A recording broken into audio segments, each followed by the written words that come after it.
Boom, what's up everybody? Hope you all doing good in these corona times, and we'll take a look at today in Affinity Photo, one of Photoshop's best kept secrets, and that's how you make really complex selections using the channels. And that's what we're gonna learn how to do in Affinity Photo. It's not as good as in Photoshop, but it's darn close, and you're gonna get a really great selection of complex backgrounds. And if you like this tutorial, please hit that subscribe button and give it a thumbs up. Post your comments down below and hit that notification bell. I would highly appreciate it. Well, let's get to it.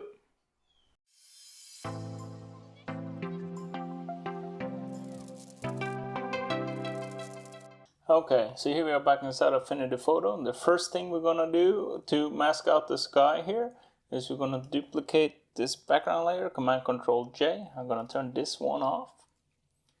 And we can see here, this is a fairly complex image to mask out the sky here, and we're gonna struggle if we go here and we start just doing this stuff here, trying to everything is just gonna be you can see it's just not gonna work. It's Command Control D to delete that selection. So what we're gonna do instead is we're gonna go down to channels, and if you don't see channels, go up here to view. My computer is running really slow today. Go to view, studio, and down to channels. It must be running extra slow since I have the screen recorder on. But anyhow, we have channels. Now we're gonna go up to the composites, the red, the green, the blue, and the alpha. So if we click once here, we're just gonna see the red channel. So this is all the red information that's in this picture. And we're gonna look for the biggest contrast between the sky and the tree and the leaves and all that stuff. So we're gonna try the green one. Yeah, it's not too good. And the blue one. So here we can clearly see there's a huge difference.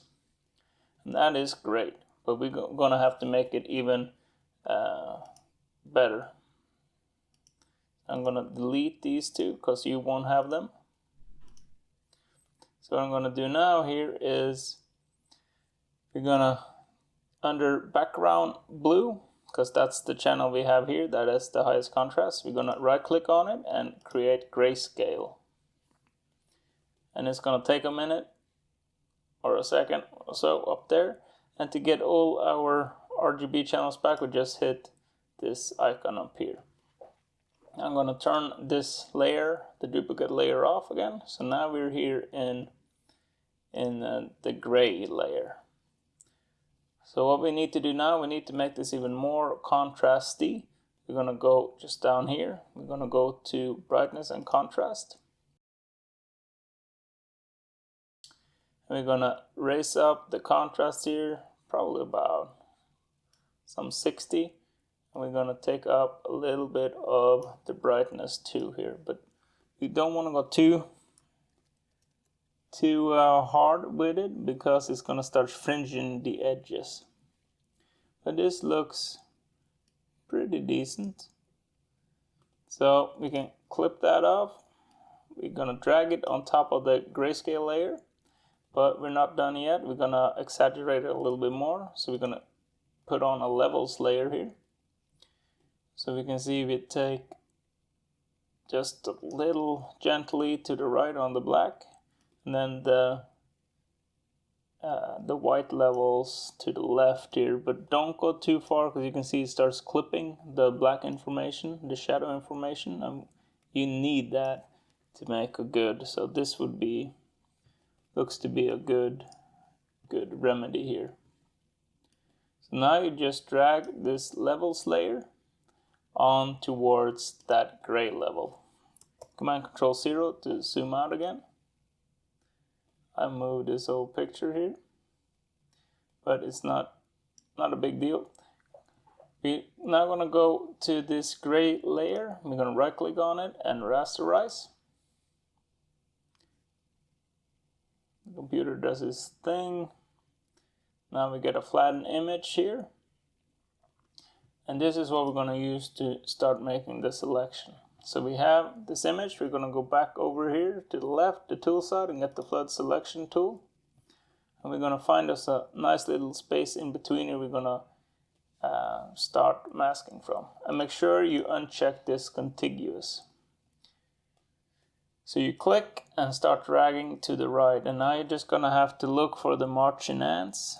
And it's going to come, depending on how quick your computer is, this is going to go faster. Mine is running really slow. So that I might have to just click and drag, hold it down, wait, see what happens until we got most of it selected here. By dragging it to the right, we increase the tolerance. And this looks like we have done pretty good here. So now we're just gonna let it be like that. Looks like we selected most of it. So what we need to do now is we're gonna go back into the channels here if my computer will start working, and you're gonna see all the way at the bottom pixel selection. You can see this little icon here looks like we have selected something. So you're going to right click, create spare channel.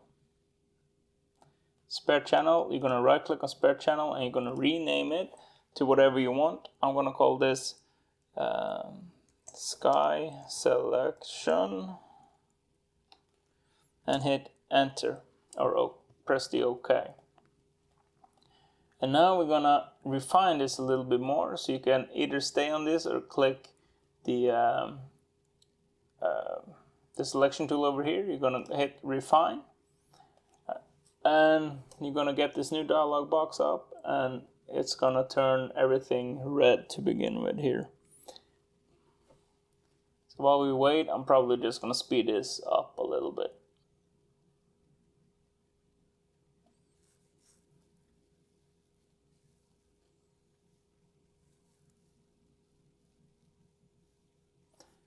So here we are, and you can see now that selection we did was actually pretty good. We lost some over here we didn't catch, and other than that it actually looks pretty good. It's a little bit too thick in certain areas, so now I'm just gonna make the brush size a little bit smaller, and we're gonna just go over these here.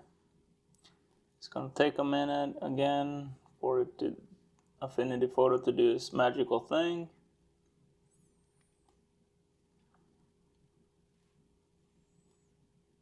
There we go, they're selected.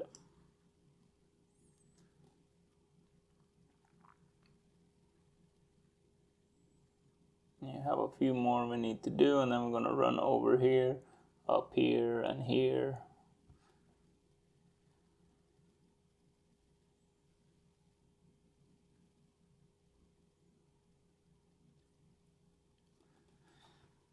So I'm going to just make my brush a little bit bigger. I'm going to do one line down here because that looks like an area where you could see some sky through.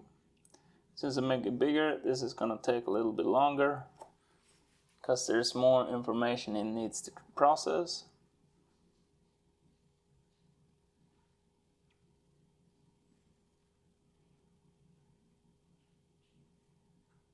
Cool, I'm going to do the same thing here. There we go. See, we got some more details in there. I'm gonna do once more up there because that's a very obvious place your eyes get drawn to. Cool. We're gonna do one through here, and we're gonna say us happy.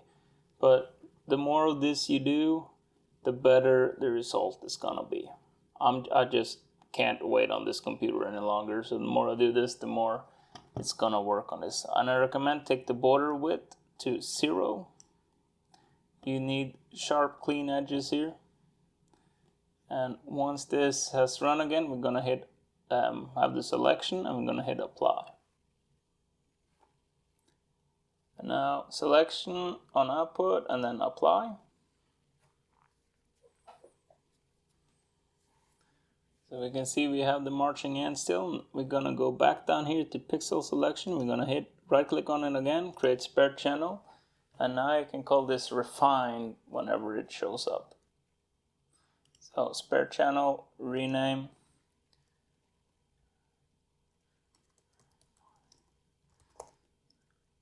Refine sky selection. Hit enter or OK. Now you can see we have 2 down here. So I'm gonna hit V on the keyboard. So we have the move tool. We can turn off this grayscale layer here if we want to. But I'm gonna show you, I'm gonna turn it off if it just wants to. You can see we have all the stuff here.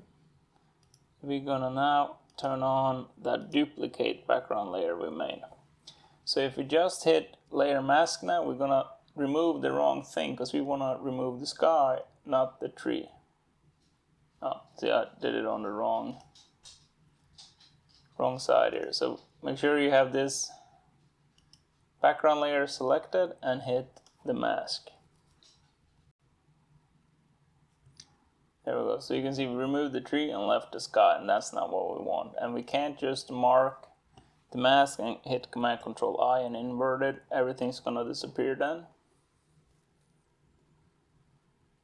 So we're just gonna go back twice. And now you're gonna have to go up here to select and then invert pixel selection or Shift Command I. And now we can hit the mask selection button down here. Now you can see we took off all the sky here. So that actually looks pretty decent, but we don't know until we put a picture in it. So I'm just gonna go to stock. We're gonna pick one that looks like we looking straight up at it just for fun. I'm gonna choose this one. And then we're gonna go back to layer and we're gonna drag this one back behind. And now this photo is from Mosi Knife. Now we're just gonna drag it up. I'm gonna zoom out a little bit. There we have it. So we're have it there, pretty good. I'm gonna Command Control 0 and we zoom in and see this actually looks like a pretty decent selection here. There's a little bit behind here we didn't catch, but that could be my computer too.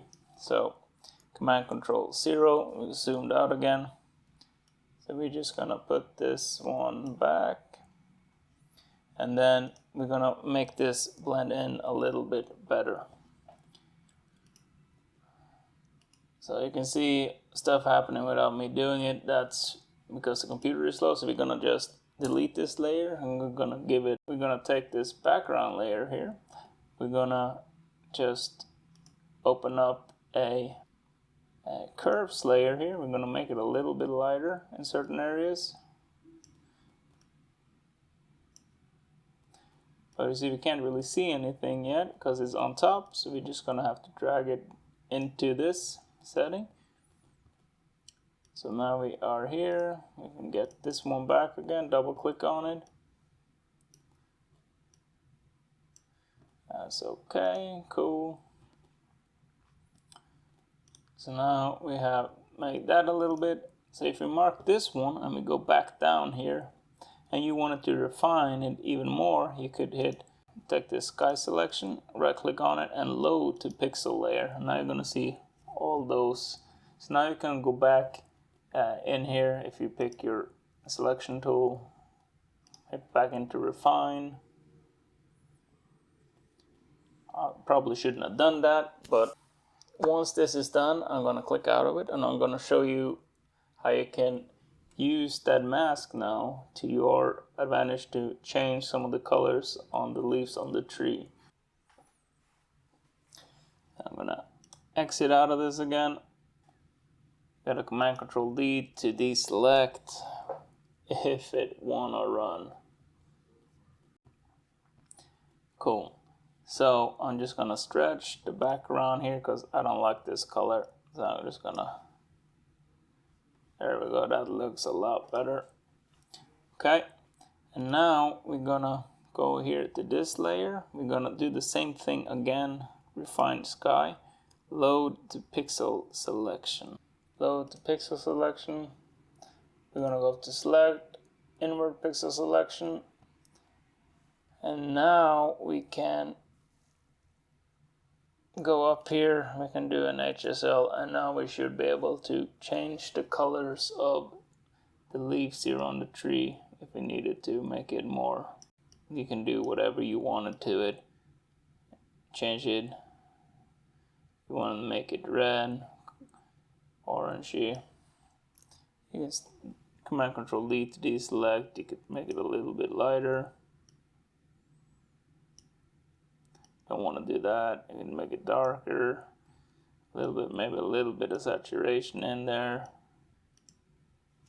This is not going to look great, but you can see you can manipulate the tree, and